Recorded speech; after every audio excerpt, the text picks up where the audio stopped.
What is going on, everybody? Welcome to another installment of Huskers Live. We are here to finally talk about some fall camp, some football stuff coming up on the horizon very, very soon. We can finally talk some football. It's been a lot of film. It's been a lot of recruiting lately, which I know a lot of you appreciate. We're going to get a little bit of recruiting today. As we know, we had the big visits over the last week or this weekend / weekend. So we're going to get into that. First things first, though, as we get into this fall camp preview, I just want to have everybody, and I'll reiterate this when we get more people in here, have everybody drop your comments. Let me know what your big concerns are about fall camp. I'll go through and address those. I'll take your questions on anything that you may have pertaining to fall camp. We got a little bit of some Matt Rhule stuff to get into, some Tony White stuff to get into. So a very, very packed show here. If you don't mind, if you're just dropping in, please drop a like. It helps with the algorithm, helps other people be able to join the conversation. So I really, really appreciate that and appreciate everybody who's tuning in today. But y'all don't want to hear me blabber on about that stuff. Let's go ahead and jump right into it. So we've got a few people hopping in here. Jackson, what's going on? Jackson, Andrew Himmer. I actually don't like this little setup I got going on over here. You know what? That works. Let's make it a little bigger for y'all. Jackson Young, what's going on? We got two Jacksons in today. Dion, as always, what's going on, Dion? Appreciate you. John Sanders, Go Big Red. Go Big Red, everybody. And let's go ahead and get it started. So let's go ahead and touch on the kind of recruiting weekend that we just had. Dylan and, of course, David Sanders had, their little get together this weekend, their meeting and the overall fan experience that David Sanders had. And we saw the videos about it and just kind of how he looked during his time here. And I can tell you from the intel that I've gotten, the only toss up here, right? When it comes to recruiting, the difficult part of this is you'll hear how things were when a recruit left. However, when you don't have that last visit, things can get really diced up. And then August 17th, of course, is a commitment date. It wasn't one of those things where he was planning on announcing as soon as he came out of the weekend visit. A lot of things can change in that amount of time, as we know with recruiting. So David Sanders coming out this weekend, that visit went about as well as it could have for David Sanders. Nebraska put themselves in the best position possible to land him. And that's all we could have done in this situation. Again, Nebraska got into the recruiting process of David Sanders very, very late. The other teams in there were recruiting him for, 2, 3, 4 years in a couple of instances. And it seems that Nebraska is down to the final two. Tennessee, Nebraska. Going into it, I still was saying Ohio State is in the mix because they had still reportedly been in constant communication with David Sanders.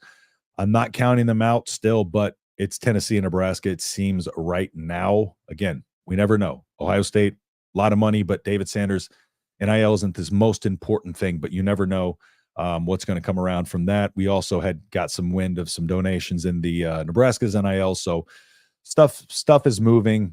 With Isaiah Mosey, I can definitely tell you Isaiah Mosey, I'm very, very confident in Isaiah Mosey landing here. We saw the crystal balls coming in, but even before that, Oregon fans and talking to them were very, very lukewarm in his commitment, as we mentioned before. So it was one of those things where his commitment level to that, to Oregon was being questioned as was. And then Jamar, his father, coming over here. And then, of course, the analysts and all that being able to coach now. Jamar working with the offensive specialist.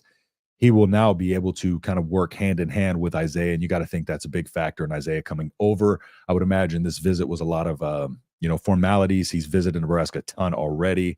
They're at this point where they're probably ironing out the details of these guys who do want to commit by the end of summer. Michael Terry's another guy who would like to commit before he starts his next year in high school, so he can focus on that. Michael Terry, a lot of quiet, it's very quiet around his recruiting process. Everything's being a little close to the vest, but I would still order it right now. Going into the visits, of course, and he's going to visit Nebraska, but right now, Oregon, let's say Oregon, Texas, and then Nebraska.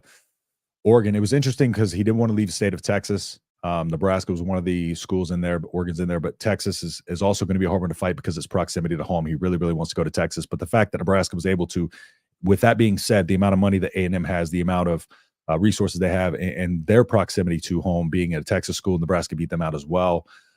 He has mentioned that he prefers the way that Nebraska will use him in terms of how they want to utilize him in their offense. You know, but we'll see if other schools have adjusted based on their conversations there. I think each one of them wants to use him as kind of a hybrid running back, wide receiver type of deal. I think some schools want him more as a wide receiver. Some schools want him more kind of a positionless type of player. You got to think that's probably Nebraska's avenue with him, but trying to take advantage of his pure athleticism there.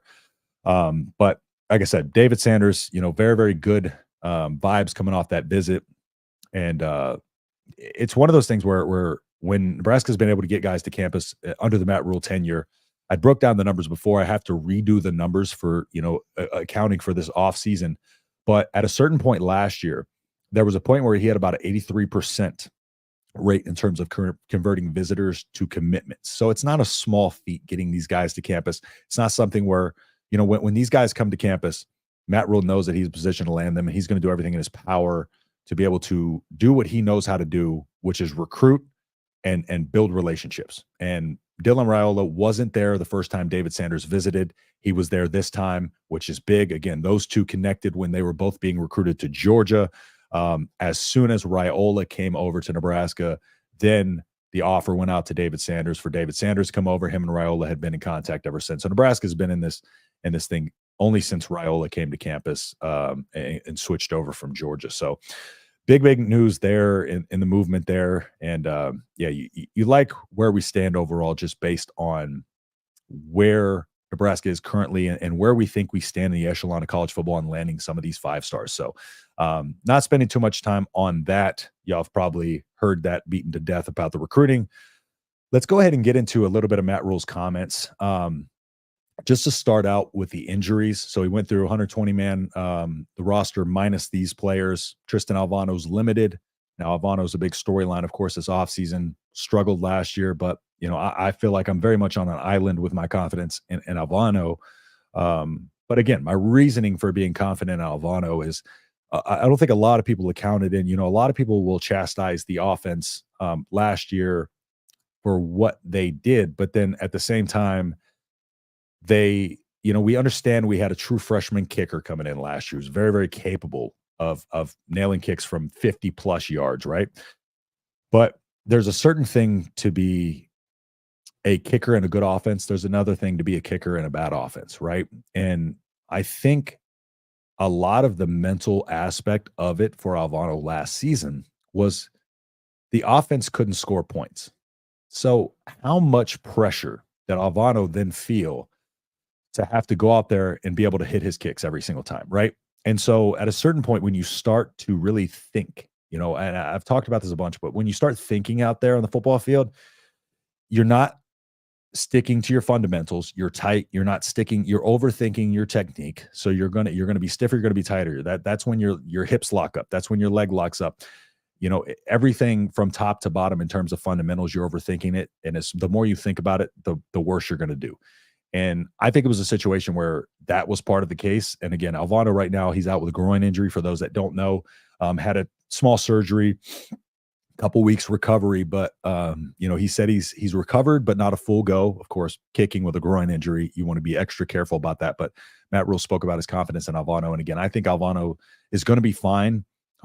If he's there to start the season, I think he should be the guy. That's just me personally.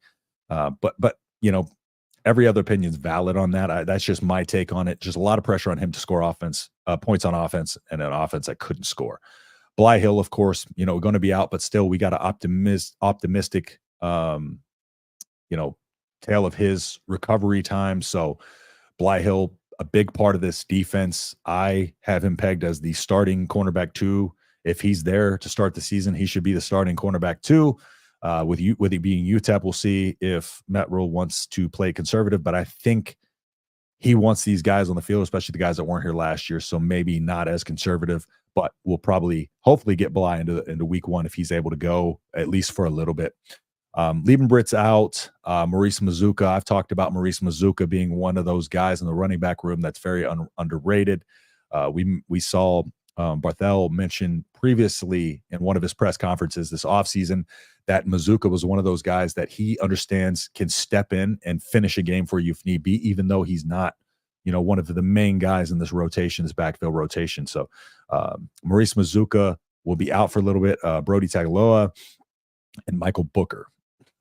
So talking about the other kickers too, he did mention Nico Ottamanelli, John Hull, who was the top transfer kicker in the country.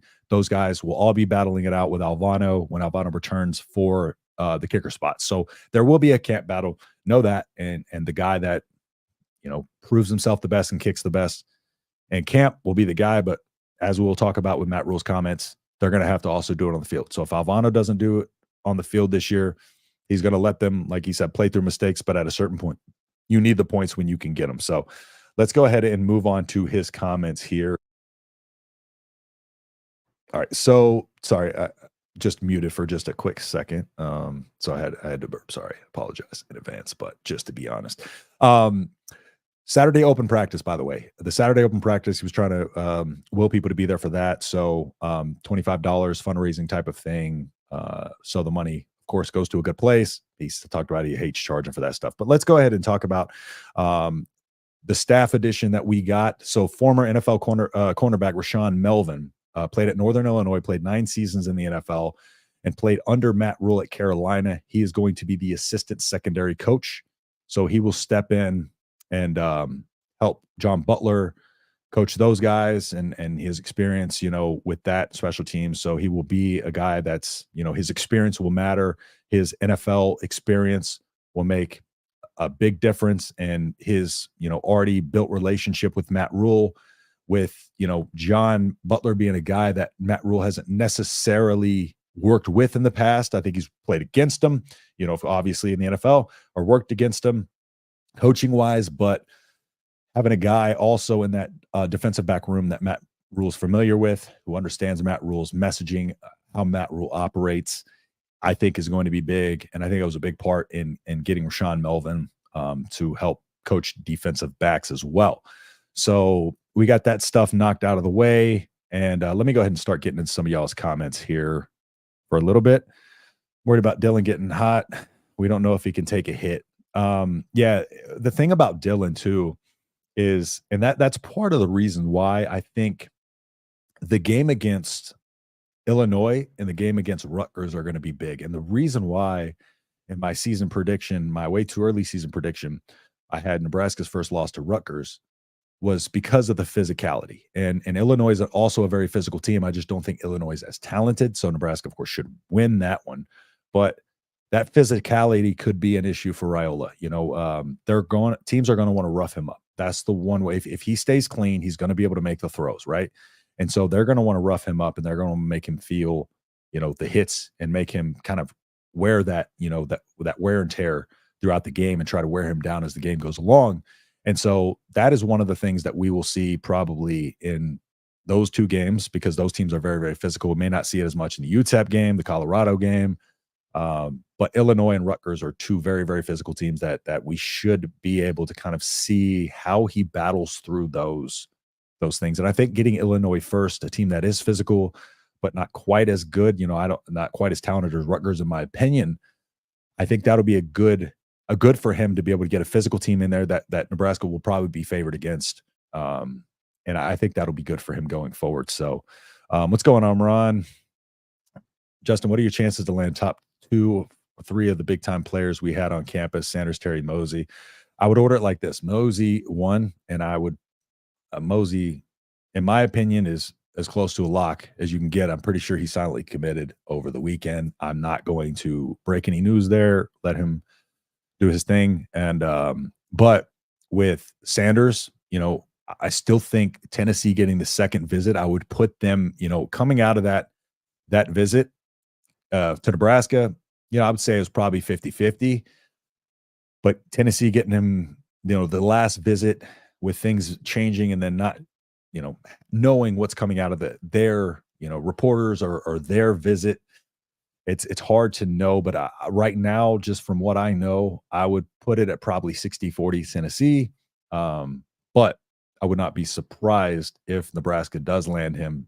But he is fighting a team that has been in the recruiting process longer. It's closer to home for him. So a couple things working against Nebraska, but again, he's big on relationships. He's mentioned his relationship with Matt Rhule and Raiola being a big part of his recruitment here. And, they hit it off well in the trip and on his trip to Nebraska. So just get to a bowl, keep momentum up. We'll start getting more elite players. Exactly. That's the missing piece right now. But I think the biggest thing is the fact that we are starting to get these guys to campus before we're winning. Getting 5 stars to campus is no small feat. It's something we hadn't done in the past. We were excited for big time 4 stars, and a lot of instances we didn't land them under frost, or they didn't stay on campus. So I think we should start paying attention more to these visits and understand that, like, even if we don't land those guys, we were not in these guys top 2s, top 4s. We were not beating out Ohio States that had been, recruiting them for years and kind of coming in at the last second. This wasn't what was happening. And a lot of that's attributed to Raiola, committing. So just think when one more commits, other recruits start to see that, and it kind of snowballs from there. So you think once start winning 8, 10 games consistently, we'll have top 10 classes year in, year out. I don't think that, it's a twofold here, just because of the fact with recruiting constantly changing and the way Matt Rhule recruits, right? I don't know if Matt Rhule is necessarily worried about having a top 10 class. I think Matt Rhule's worried about the type of guy he's going to get in there. He's made that a point to say he's worried about the type of player he's getting, not necessarily the stars. Now, they are important, and that is something they factor in, of course. But if he feels like there's a 4-star out there and then there's a high 3-star that, he thinks can come in and buy in better, or he thinks has more athleticism but less skill, and that might be a guy that he leans to more, just because of the fact that he says there's a ceiling on athleticism but not skill set. So with Matt Rhule recruiting, there are those couple of instances and few instances where he's going to go after those diamond in the rough type of guys, and that could hurt the recruiting rankings. But I think Nebraska, when they get to 8 to 10 wins consistently, absolutely will have a chance at being a top 10 class. And if you asked me, if everything stayed the same and he recruited the top players, if Nebraska would have a top 10 class, 100%. There's no doubt in my mind. As the NIL is improving, because I think Nebraska has landed top 20, top 25 classes for the last few years. But with the point that they're trying to put on, speaking it out about NIL being where it is and trying to improve the NIL consistently, that's another factor in there. So the NIL is going to only get better, as well as with winning. And then also, think about the way these guys are talking about the program now. And those things matter too when these guys get to campus. You start to have these guys talk to each other. And when you have players echoing the sentiment of the coaching staff, echoing the stuff that they're saying and the cultures they're saying and the buy-in that they have, that also goes a long way with some of these guys that we get to campus and those conversations that they have there. So recruiting, without a doubt, from multiple different angles, is going to take a big step forward. And definitely have the potential to be a top 10 class easy. We're doing better better than just a no-name bowl this year. Yeah. With how the bowl games change their names, I don't even know at this point. Go to Nebraska News. What's up, BA? BA Coach's Show stopping in here. Of course, y'all seen him on here, so feel free to go check out his stuff over there. Great stuff over there. And his articles over in MBNR, their website over there. So Fairbury hot dogs. Listen, we got too much to talk about fall camp. So no hot dog conversations today. I'm sorry, pause, but no hot dog conversations there. All right, let's get into a little bit more of Matt Rhule's comments. And again, if you don't mind dropping a like I said, really helps me out, helps get more people in here in the conversation, and goes a long way to helping me out. So I really appreciate that. So when talking about the elite list, the top 10%, Matt Rhule talked about, the numbers 1 through 10, the elite list, the top 10% of the top 10%, as he referred to it. So one of the things that he did mention that I liked, he says anyone that did participate this summer, they're elite. And those guys that get those numbers are going to be the guys that did things the right way on and off the field. He dives into a little bit more of what he's talking about later on, but he really wants these guys that when he talked about it later, you have a guy who, comes to practice, leaves practice after working a hard day, and then goes home and studies the playbook. With Raiola, that was one of the big things that he talked about, that Raiola's preparation and early this offseason is going to be the key to his success, right? Because he says the players have to get themselves ready. They're there to guide them. They're there to give them the opportunities to get better. But he says the players, it's on them to get better by what they do outside of the facilities, because there's only a certain amount of time that they spend with these guys. Even though they spend a pretty good amount with them, they spend a lot of time to themselves, and what they do in that time will show on the field. Will show in camp, and that's when we're going to start to see some of these guys separate themselves. And he's talked about Raiola since he got in the building being a student of the game, and put two and two together. Raiola, I believe, is in a very good spot. And the way they've been talking about him, it hasn't seemed that one coach has had a hesitation when talking about him. And we've learned from Rhule and the staff that they will be open and honest about a player struggling, or if they don't feel players ready, because they have in the past. Continuing on the quarterback room, he spoke a little bit about Harburg, and Harburg being in a black jersey every single day. And he's like the perfect football player. We've kind of talked about this before, but one of the things that I don't think a lot of people know, well, maybe you might know, but one of the stats that I saw last year on one of Heinrich Harburg's run, he hit 22 miles an hour, right? And that is elite speed, right? So I know he's 6'4", but when he gets up to speed, right, he's one of the fastest guys on the team, and that was echoed by Matt Rhule, one of the fastest guys, one of the most explosive guys. So I think when we're asking the question too about Harburg and what he's going to do this season, they're 100% going to utilize his skill set wherever they can on this field. So I don't think there's any question about whether Harburg will be worked in somewhere else besides the quarterback room. I think they will definitely move him around to an extent. Still want to keep him healthy. He is a big part of that depth in the quarterback room. Jalen Gramstead, let's be honest, Jalen Gramstead's not going to be ready. He's not going to be ready. He hasn't learned enough of this offense. He hasn't learned enough of Matt Rhule's way. And Gramstead understands that. Understands coming in, it was going to be an uphill battle, but he's a guy who wants to walk in there and compete. And that's what Matt Rhule wants. So again, Harburg is a big key, because you probably want to redshirt Kalen. So Harburg's going to be a big piece of this. He talked about his mechanics and accuracy and needing, mastering the offensive, the offense, and where you're unconsciously thinking. And again, when you're overthinking, you are tight, especially at a quarterback position, right? When you're thinking, you're not processing the game. You're not reading the defenses, right? Because when you're thinking, you're focused on one thing, right? You're not seeing the overall picture. And to play quarterback, you have to be able to see the overall picture, and it's quick. It has to be split-second reads. And if you're thinking about something, if you're overthinking about one situation, overthinking whether I should run, whether I should pass, you're not focusing on the play developing in front of you.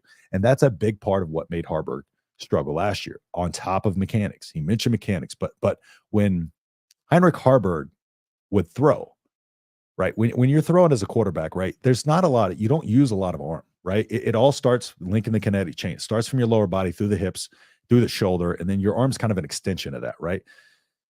What Harburg struggled with was keeping that shoulder closed, right? Because on his deep ball, he has the arm. We know he has the arm, but he didn't have the deep ball accuracy, right? So what the problem was with him is he had a tendency when he would release the ball to fly that lead shoulder open, instead of keeping this hand across and kind of keeping everything tight with his follow through and everything. And that caused the ball to sail. If you watch the difference between Raiola's mechanics and Harburg's mechanics, I want you to focus on that opposite arm. And sometimes he kept it up, but other times you'll see him drop it down here, or he'll just leave it down altogether.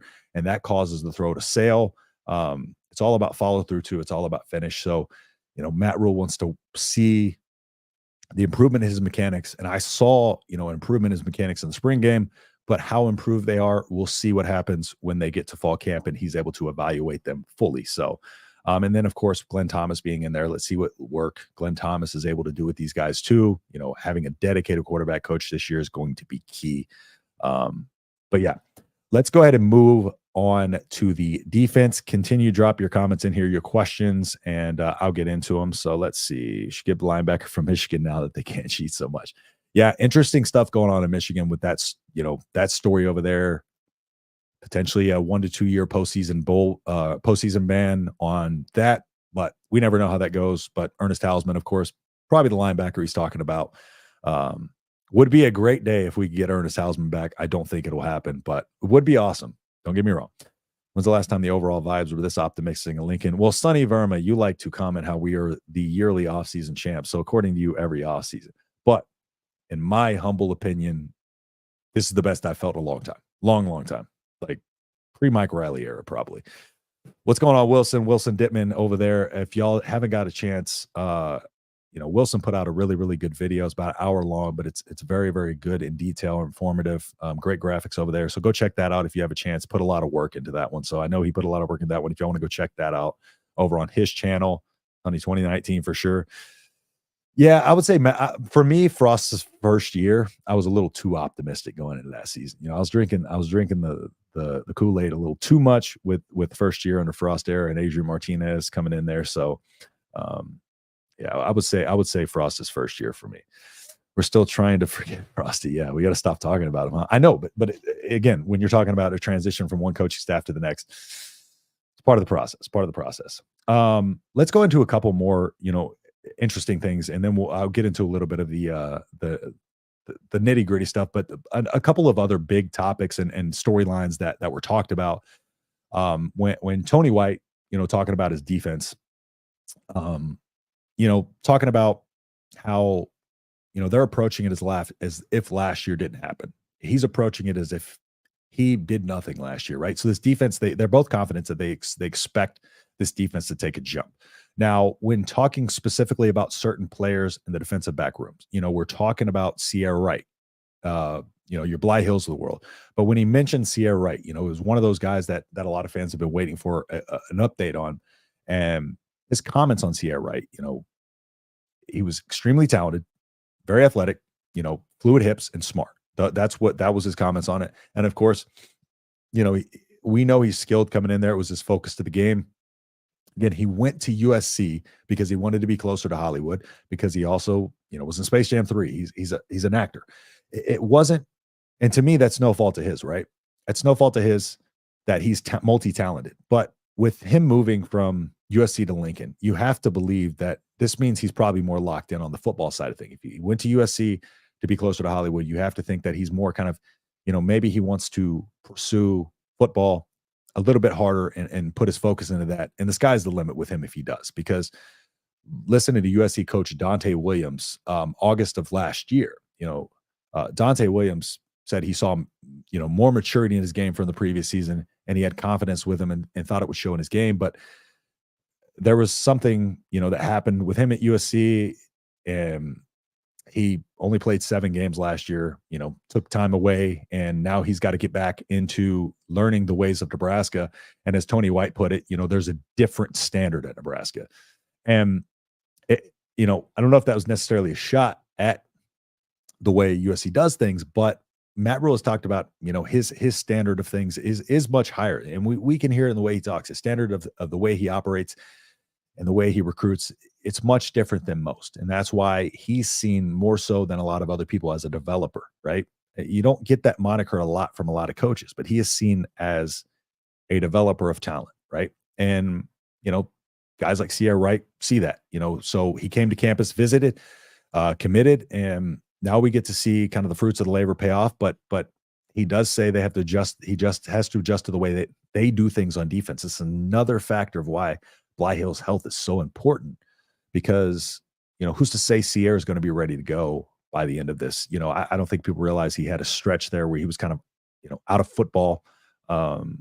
It wasn't super long, of course, but there's still that time frame where he was off the field and not getting those reps. And of course, you get better by being on the field, getting those repetitions. So we'll see his progress through camp and see kind of how he does. But I expect Sierra to be one of those guys that's able to hit the ground running and make a lot of progress in a short amount of time, just because of his overall football acumen, the cerebral style in which he plays, and just, his athleticism's there. So it's fine tuning things with a guy like Sierra on that. So another thing put out there, was it shots at USC? I don't necessarily know. I just think they're speaking. I don't think our staff is the type to throw shots at other teams. I think they're the type to just let us know where they things stand. And the fact that Sierra needs to get with the new standards here, or the way they do things here, is no different than when a player moves to a different school. So, and we know the defense at USC is, not what it is at Nebraska. Let's be honest. So, Tommy Hill.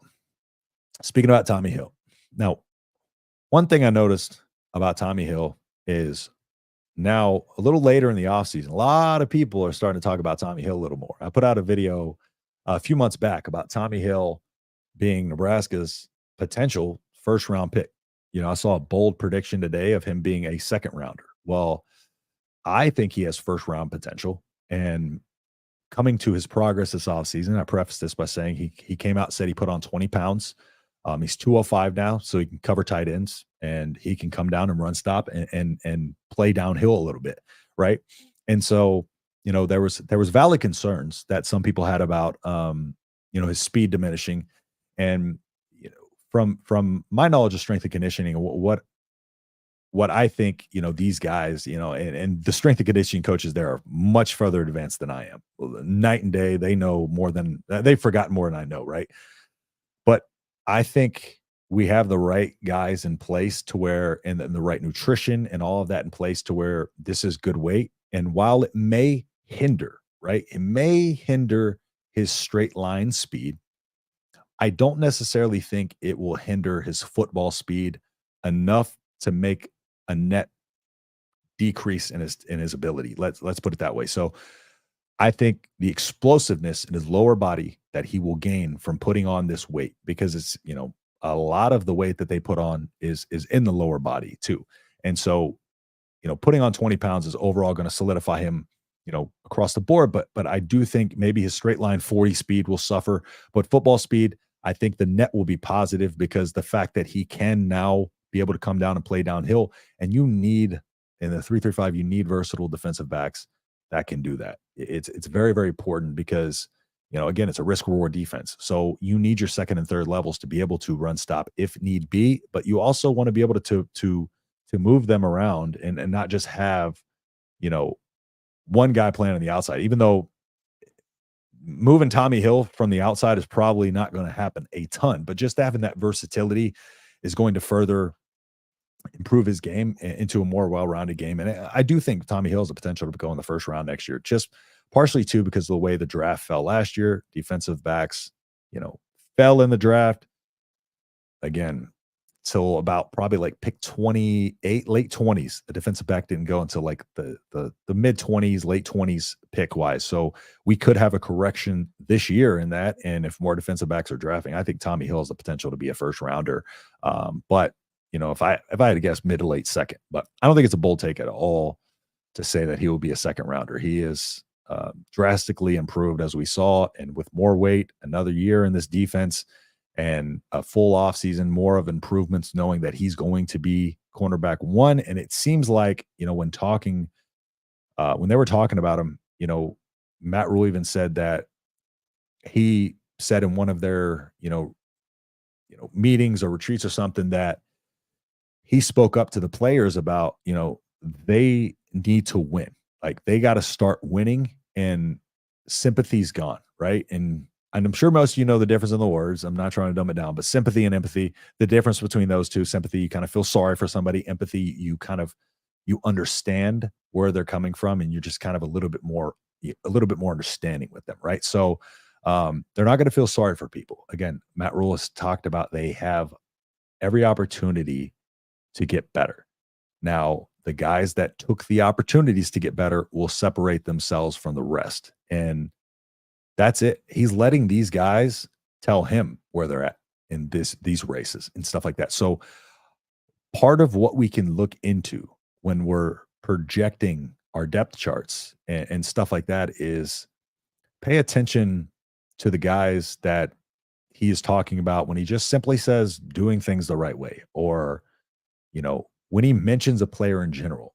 I don't think he mentions a player by chance. I don't think it's one of those things where he's going to publicly come out and name a player and talk about how well a player's doing unless he has the confidence in that player to be able to come out and start. And again, he said they're going to separate themselves on the field, but the guys that we're going to get on the field when it comes out, when they get the depth chart coming out, when they have those spots finalized, then those are the guys that we're going to see up there. It's not just going to be about stars. It's not going to be about that. Those guys that were here last year are going to have the leg up, of course, because those guys are a year into the system. They've already proven themselves. But with these younger guys, Vincent Shavers, the reason why Vincent Shavers is, now so talked about is because Matt Rhule is speaking about how not only his athleticism, not only how he plays the game, but the way he carries himself off the field, the way he's a student of the game, the way he bought in immediately when he went to campus.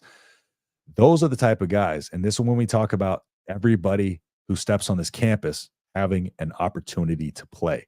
And every recruit knows that as well, right? These recruits, that also factors in recruiting. They know that if they come in here, this is not going to be like a 2-year minimum, to where they have to be in the program a couple years before they get an opportunity to play.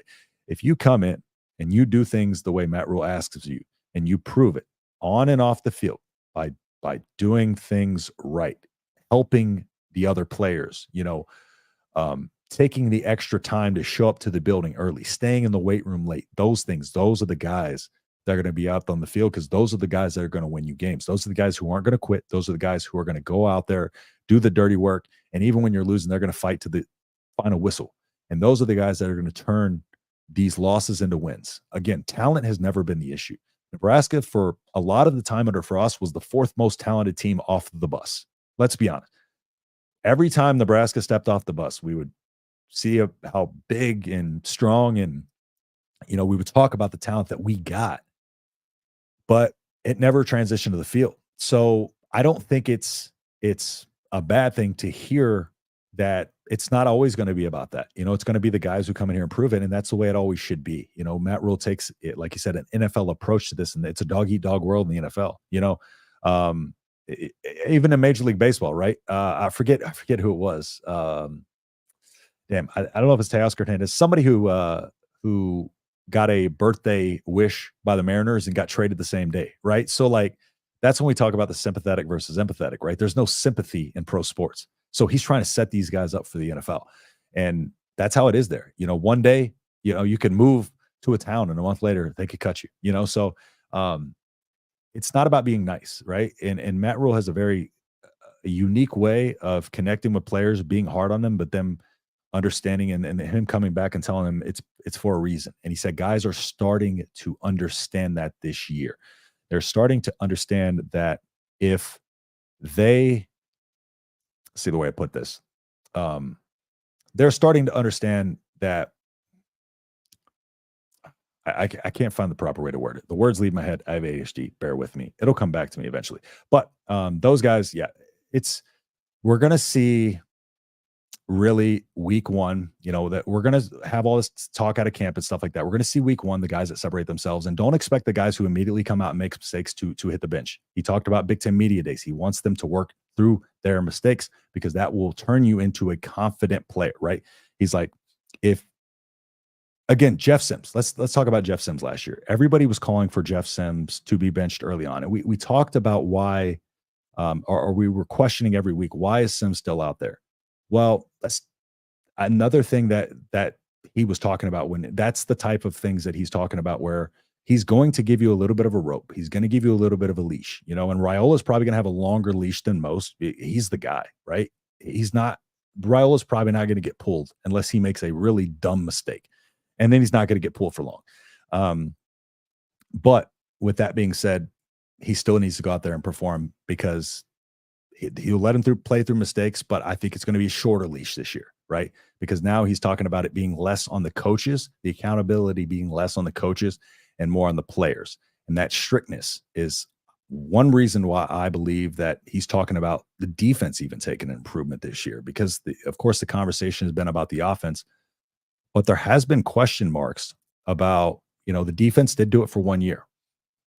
In year 2, now that people kind of have seen the defense a little bit more and seen it in action, they have a little bit of film on how this defense operates. It is important that they take a jump and don't rest on their laurels. And that's why Tony White was talking about, we haven't done anything yet, because everything restarts this season. Stats and everything, they go away. And so they're going to attack this season. And Matt Rhule mentioned they want the defense to win games, right? Last year, the defense kept us in games, right? Now, next year, the defense needs to make the difference, right? They need to make the big play. Last year, one of the things that they suffered with is, of course, turnovers. As we know, he said he wants at least 20 turnovers this year. But how many chances last year, or how many times last year And this is no knock on the defense. Defense was excellent. But how many times last year did Nebraska get on offense and you thought to yourself, we have to sustain a drive because the defense hasn't been able to force turnovers, right? The defense was unable to put the offense in a good position based on that, or help the offense out with some points. And with the 3-3-5 being a very risk reward defense, right? The thing about the 3-3-5 is it leaves you susceptible in a lot of areas just because you are losing a little bit of that beef up front, right? And you're moving it into a defensive back, but it's to operate against the faster, spread offenses of the modern college football world, but that does leave you susceptible. Again, 3-3-5 is very susceptible on the edges of the run game, up the seams in the pass game. And so that's something they have to be cognizant of. But with that being a risk reward defense, you got to take the more risks, right? You got to be able to know when to step in front of a guy. Typically in a 3-3-5, you don't want to step in front of a guy unless you can get both hands on the ball, just because a lot of times it's man-to-man, one-on-one coverage. Like there's a lot of one-on-ones in a 3-3-5. And so you have to have that ability to know when to step in front. And that could be one of the things last year was the reason why these guys didn't force a ton of turnovers. If you think about it this way, the defense had a lot of pressure on them from the offense, right? And even though they got stops, right? How willing were they to step in front of a ball, at the risk of getting beat over the top or at the risk of getting hit with a double move? I don't necessarily know if they had the confidence fully, and I'm not saying our defense wasn't confident, right? But another year under Tony White, and when he's setting the standard a little bit higher, and now they're starting to work less of them learning the defense. Now they're not learning the defense anymore. What they're learning is how to take advantage of this defense, right? How do we force those turnovers? I don't know if they had necessarily time outside of the general, punching at the football, those type of things that are going to be worked this year. And Matt Rhule mentioned at Big Ten Media Days they were. But that's another thing that I don't think people take into account is the risk that those guys would have had to take in. And a lot of these guys, the Tommy Hills of the world, and those guys have built more confidence in themselves. So they're going to be willing to take those risks this year. And they trust the guys next to them, right? Another year with a lot of the same guys. This is why those guys returning 78% of the defense returning is big. 78% of the defensive production returning is so big because now they trust the guy next to them, right? So they're going to be extra willing to step up and try to make that play. So, it is one of those things with 3-3-5 that you do run the risk when you try to force a turnover that you could get beat, but that's part of the process, right? It's not like Eric Shenander's bend but don't break defense that always bended and broke, right? At UCF, maybe, but he made, if you remember Chins at UCF, right? Gave up a ton of yards, right? But he saved themselves with the turnovers. Okay. Nebraska, that defense couldn't force turnovers. He's called it bend, don't break. It broke all the time. And this with Tony White, this is more so the way you do it. He's not calling it a bend, don't break.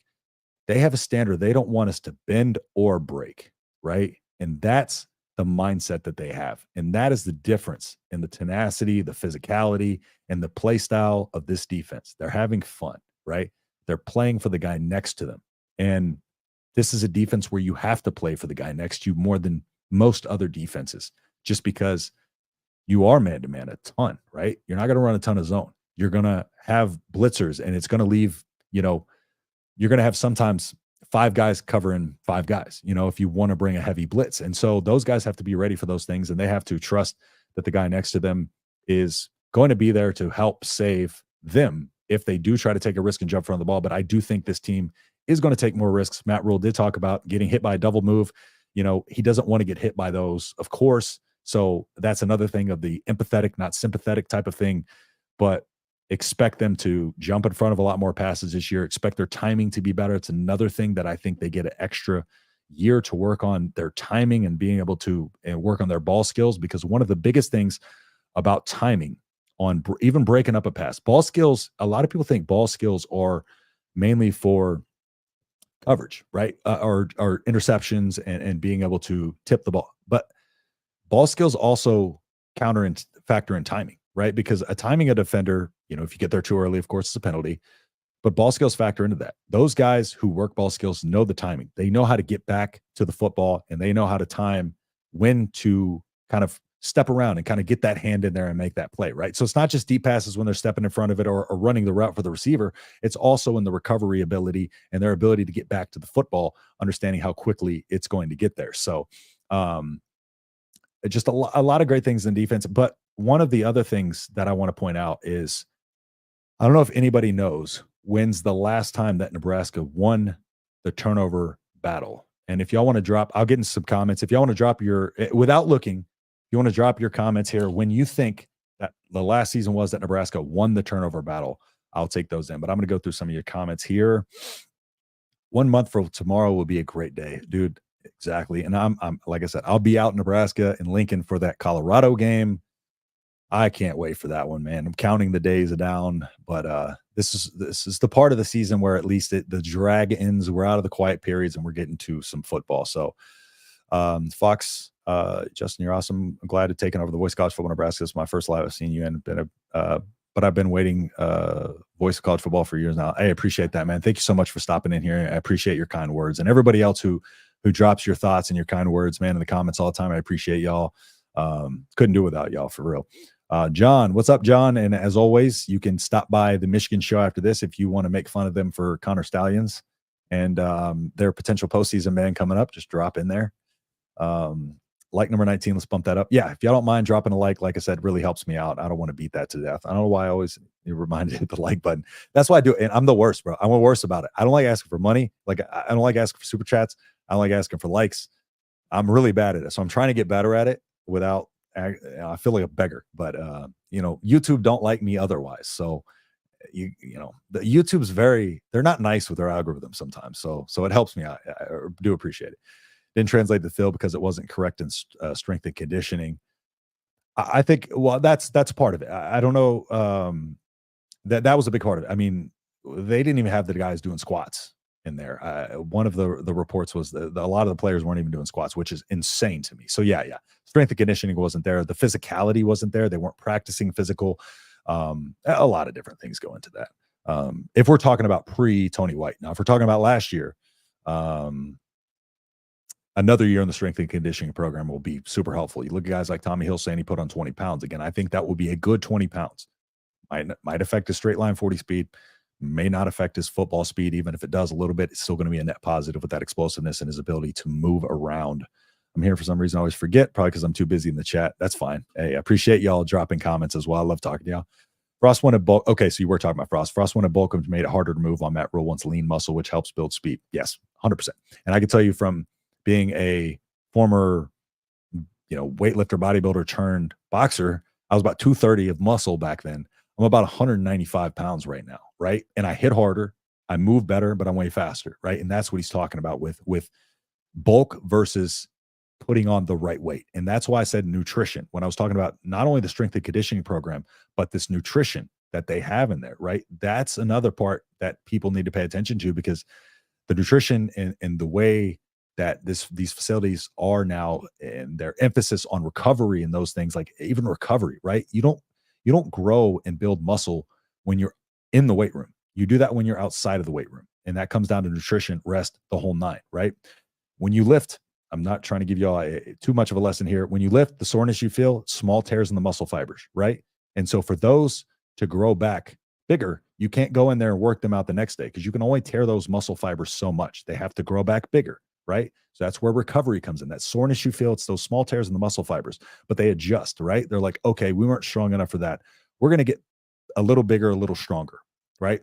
And so if you keep tearing those muscle fibers down and breaking them down, you're going to keep regressing, right? So you give those time with recovery, you're able to get back in there quicker, right? You're able to have a quicker turnaround. So that way, hey, I'm not giving this thing, 3 days. I'm not giving my lower body 3, 4, 5 days to rest, right? I'm able to get in there now and get an extra day of conditioning. Those are the small details about strength and conditioning that the recovery and the facilities help. And that's another aspect to this. So good point there. So I throw a reminder two out there. Yeah, I appreciate you, John. Yep, Ron, I agree with you 100%. Interesting. Consider UCF was more speed. I think UCF they hit a lot smaller type of players there. He wanted to bring that 5'9", 5'10" type of guy into Nebraska. Didn't have a receiver over 6 foot at one point, but then try to scramble and put big receivers in there and bulk them up, and it didn't work. Yeah. And yeah, just a different style of football over there, of course. Chasing three for how many years? They made videos on it. You think finding a great kicker been second priority? Hopefully, new transfer kicker is good. It's not rocket science. I think the competition, again, it being an open competition, nobody having the job, the best guy is going to get the job. I just think I have a little bit more faith in Alvano than most because I kind of thought about it in context of how much pressure he had to get points, just get points because of the offense. Evil Sipple, what's up, man? Appreciate you hopping in here. What do you think of the record will be this year and the next 3 years? Now, the next 3 years is going to be very hard to predict, of course, due to different scheduling things and not knowing those details. But this year, right now, I have us pegged at 8 wins. But I would not be. I would be. Let me put it this way: I would be more surprised if we got 7 wins than if we got 9 wins. Okay, so I'm a little bit, and I'm not trying to drink the Kool-Aid, sip the Kool-Aid. But there's a lot of key factors in this. And if y'all saw I had a Phil Steele interview. Mark Cover Down did the Phil Steele interview. It's the last video I posted on the channel. Phil Steele breaks down in that video that 75% of teams that have double-digit turnovers improve significantly year over year, right? And think about that. We're talking about just double-digit turnovers, right? Now, triple double-digit turnovers. That's what Nebraska had, over 30 turnovers. So think about that. If 75% of teams get better year over year, and that's not even when you're in a year 1 to year 2 transition from a team that was in disarray and injured, 75%. Now, Nebraska has all those other factors, right? It was 30 some odd turnovers. So that improvement is going to be more likely to happen, right? You had 78% of your defense returning. In most of those instances, that's probably not happening. The strength of schedule this year in the first 7 games, you got those first 7 games for this defense to really build a ton of confidence in themselves by not having to face too crazy of a defense or too crazy of an offense. Probably the best skill players we're going to see is, of course, Colorado in that first stretch. And that'll be a good test for them. But all those things factor in. So that was a very good and interesting note there. Phil's still very, very confident in Nebraska to take a jump this year. And he explains why more so than in previous years. So 8 wins, in my opinion. I believe I had us losing to losing to Rutgers, Ohio State. Dang, I can't remember I had us split in Iowa, Wisconsin, and there was another one in there that I'm drawing a blank on. But yeah, 8-4 was my record prediction. It seems to be a consistent middle ground for most people. So I hate to say 8-4, but I feel like that's the best kind of middle ground to be at. I feel like most non-Husker fans are in the 7-win range. I feel like most Husker fans are kind of in the 8-9. Some talking 10, but 8. We're most in the 8-9 range, and I think 8 is confidence. Like I said, I'll be surprised a lot more so if we get 7. Stay away from that Larry Holmes jab. Yeah, right. I don't want to face a Larry Holmes jab. That's for sure. Sean and Steve, first question about grass we might see in 3 years. I don't know anything, but new issues after getting a transfer. They never asked a hard question. Can't upset coaches. Cushy job. Yeah. New issues after getting transferred. Yeah. And if you're talking about the grass, that's coming down the road. Yeah. I can get into that a little bit if you want to talk about the grass, but yeah.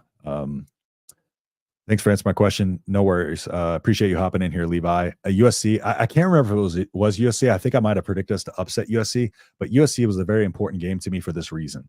What USC struggles with, Nebraska's, that's their strength, and vice versa, right? Miller Moss is going to be a very good quarterback, don't get me wrong. But if Nebraska can come in there and set the tone the way they want and assert their physicality onto USC, the biggest transition for the Pac-12 teams is going to be adjusting to the physicality of the Big Ten, right? And now you have USC with a new defensive coordinator coming in here, first year under their new defensive coordinator, so some turnover on the defense. Then they're going to face that physicality, not only the defense, but the offense wanting to assert their game plan, over USC. And so it's going to be a nice blending of those styles. I think Nebraska can go in there and upset that team because, again, Nebraska's weakness, the biggest weakness, the offense, well, USC's biggest weakness is their defense, right? So you got to think that that probably evens out a little bit. And I just like the edge that this team plays with, and Miller Moss, his first season there too. So a couple of year one quarterbacks going at it. It'll be interesting. Um, I think I had us losing to Wisconsin. I don't think I had it in my heart to pick us to lose to Iowa, but I just think with the back half of that schedule, we're going to split one of those two. But I think the UCLA game is very, very important in how that final bit of the season is going to go. USC, a couple of those games are mixed in there in a weird spot, but that November is really, really rough. So UCLA, they were 8-4 last year. Now, I don't think I had us losing to UCLA. Yeah, I have to go back and check, but I might, I'll talk about it next time too. But UCLA was 8-4 last year for sure. Deshaun Foster, sorry, is a good coach. Don't get me wrong, but again, it's a transition year, and he hasn't been a head coach yet. So I think UCLA might regress a little bit this year, but long term they might be in better hands. We'll see, but I think they might have a little bit of a drop this year. I have to look at their schedule, but I heard that his mother really loved Nebraska, even though she is at Tennessee. Who are we talking about? I'm sorry if I missed it. Drop it in here. We're talking about. But yeah, if y'all have any more questions before we wrap up, I can stay here a little longer for y'all. Don't worry, I have nowhere to be. So, another thing I wanted to talk about is the helmet communication that's coming into the season that he did make it a point to mention and ask question on it. Now, one of the things with that is he talked about his experience with it in the NFL, as well as, so his NFL experience leads him to not, he knows how much information that he is able to give out without giving too much to the quarterback. Kind of like I mentioned earlier, right? You don't want a quarterback thinking too much. And so he had a good point with this, right? If you're feeding your quarterback too much information about situational stuff, watch this, watch that, watch this, or look for this slant, you're going to have them looking a little too hard for that slant, right? So you got to be and this is another small thing that could lead to a big advantage for Nebraska, is his experience knowing that and how to make sure that he is efficient with his communication, right? It's not about giving him as much info as possible. It's about efficiency, right? Let's identify one or two things that we can quickly point to that is not going to feed him too much. Because with Raiola, it's going to be a matter of learning how to read on his own. So you want to be able to, it's kind of like, I'm going to help you. I'm going to hold your hand a little bit, but I'm not going to hold your hand all the way there, right? So eventually it's going to be more of me, less of you. And then it's going to be more of you, less of me. And I think that's going to kind of be the transition there. But I think they all have NFL experience with the in-helmet communication. And I think they're going to put a lot of trust in their quarterback to make the right play as the season goes along. But also mentioned that it is a Lincoln-based company. So they had the expectation it was coming, and they've used the headsets before in practice and stuff like that with the expectation it was coming. So a little bit ahead of the game in regards to that in both areas. But he did mention that Satterfield is going to be the one communicating with the quarterbacks. Again, Satterfield, another guy with a lot of experience there. So not going to be too much information given, going to be able to communicate with Rhule. And that's another factor in this. It's not just a true freshman quarterback going out there. He does have this extra, avenue built in to get communication to him. So that should also help Raiola this season. It's a little small details, but these things add up, into making it a much better season. And I think the biggest thing for Raiola this season and what we want to see in camp is, does Raiola make the right play, right? Getting to his spot early is key. We heard, I heard CJ Stroud talk about this in recapping last season. And what he said was in week 2 against Baltimore, right? He got really, really beat up in that game. And he got beat up the first couple weeks of the season. But what he talked about was what he learned is you got to get almost like a a shooter coming, knowing where your spots need to be that you need to get to in advance, right? To make the play, whether it be the primary, secondary, or tertiary, right? What are your multiple spots that you can get to? So you're going to immediately need to know, do I need to step up in the pocket? When I need to step up in the pocket or when I need to roll out, because you need to beat the defense to that spot. So they're going to be reading the play and identifying and trying to get to that spot. You know the play. Get there first, right? Don't let the defense dictate where you go. You dictate where you go. And that way you're in full control of the play the entire time. So what he talked about was, when he wants to get out there to make a throw down the sideline, let's say a second read is, second, third read of the right side of the field. He wants to get there and he sees, an avenue to be able to roll out.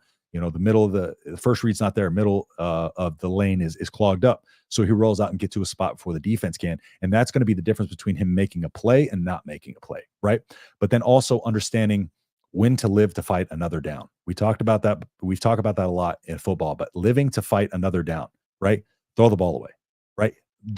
Sometimes if you can't throw the ball away and you don't feel like you can get the ball out of bounds or anything like that, try to get, back to the line of scrimmage, run out of bounds if you have to. You'd rather net a 4-yard loss than an interception trying to even throw the ball away or force it. And decision-making is key to winning the turnover battle. Decision-making is key. I didn't see anybody drop their comments in here about when was the last season we won the turnover margin, but I will tell you it was 2016. Coincidentally, also the last year Nebraska made a bowl game and had a winning season, 9 wins that year. That's the difference in the turnover margin right there. And again, 30 some odd last year, didn't force a ton of turnovers. Like Phil still said, 75% improve year over year. That is why I'm more confident in this team winning 9 games than 7 games. I'm sorry, but there was another stat earlier this offseason that I made a video on where it was talking about if every play this previous season, right, if the result in the play was randomized, like with Nebraska didn't make the mistakes in the fourth quarter, Nebraska didn't have the penalties when they didn't turn the ball over when they did. If you just randomize all those plays from every team, Nebraska would have won 3 more games based on that. Now, of course, that's not an exact science, but think about that for a second. That is the timing, right? We talk about Nebraska being cursed. Well, last year there was a lot of, unlucky timing things. And I don't necessarily think it's unlucky. I just don't think the team had quite learned to win yet. I don't think they had quite learned how to make the extra play yet. And in some cases didn't have the ability to based on the personnel. So that's another factor in why Nebraska, should take a big jump this year. And again, Jamal Banks speaking on Raiola, I'll leave it at this. He said, Dylan is a freshman, but he is well beyond his years. And that is a veteran wide receiver right there. Also, my prediction, Jamal Banks is going to be a top 15 receiver in college football this year. There's very little doubt in my mind in that. Jamal Banks will be a guy, top 15, potentially top 10 potential this season. Had a bad quarterback at Wake Forest, had a bad offense at Wake Forest, still produced, didn't have any drops with a bad quarterback throwing him the ball. So there's a lot to be confident in going into this camp. I didn't get into all my storylines and my big camp storylines coming into the season. So I will be dropping a video on those storylines as well. We got a couple more comments here. Let me just get to these. Defense is winning us games this year. 100%. Exactly. Really hate admit it. Ole Miss is my second favorite team. Listen, I can rock with the Ole Miss powder blue unis. I kind of like their uniforms. Throwing it away and not forcing it will go a long way. 100%. Right. Michael just echoed what I said. You might have dropped this in here before I even said it. So, but you're right on point, Michael. GC, if NCAA limits the roster to 105, how many players will Nebraska lose this year? So I don't think it's going to be this year. Matt Rhule has already talked about there's a lot that he needs to fine tune the details of or see the details of in writing because he wants to be able to find loopholes. But not only that, wants to make sure that he's recruiting the right way to not, he talked about cutting down on preferred walk-on scholarships and stuff like that. But it's not going to go into effect till next year. And so there's time to kind of, see how many guys are going to leave. There's going to be a little bit of time to kind of navigate that. What it's really going to hurt is the walk-ons. And he mentioned that it's going to hurt the walk-ons, the PFOs, because he hasn't put out as many offers because he doesn't want to get a guy to campus to have to tell him, you got to go, right? But the guys that he talked about, where he's like, we're going to be empathetic, not sympathetic, the guys that are the ones that are coming in here and not doing things the right way, um, or not proving themselves to the extent that the other guys are. Not saying they're not deserving of a spot, but if they're not up there with the, doing the things that the 105 guys ahead of them are doing, they're not going to make this roster. It's and like I said before, he was talking about how they're getting them ready for the NFL. So, cuts will have to be made. It's part of the process. It's part of what he's going to have to do. But we should learn about more of that because nothing's in writing yet. He said he learned about the 105 thing on Twitter. So as details come out, I'm sure he'll share kind of some of his plan of attack with that. But we're probably not going to hear much on that because it's going to be a lot of football the rest of the way.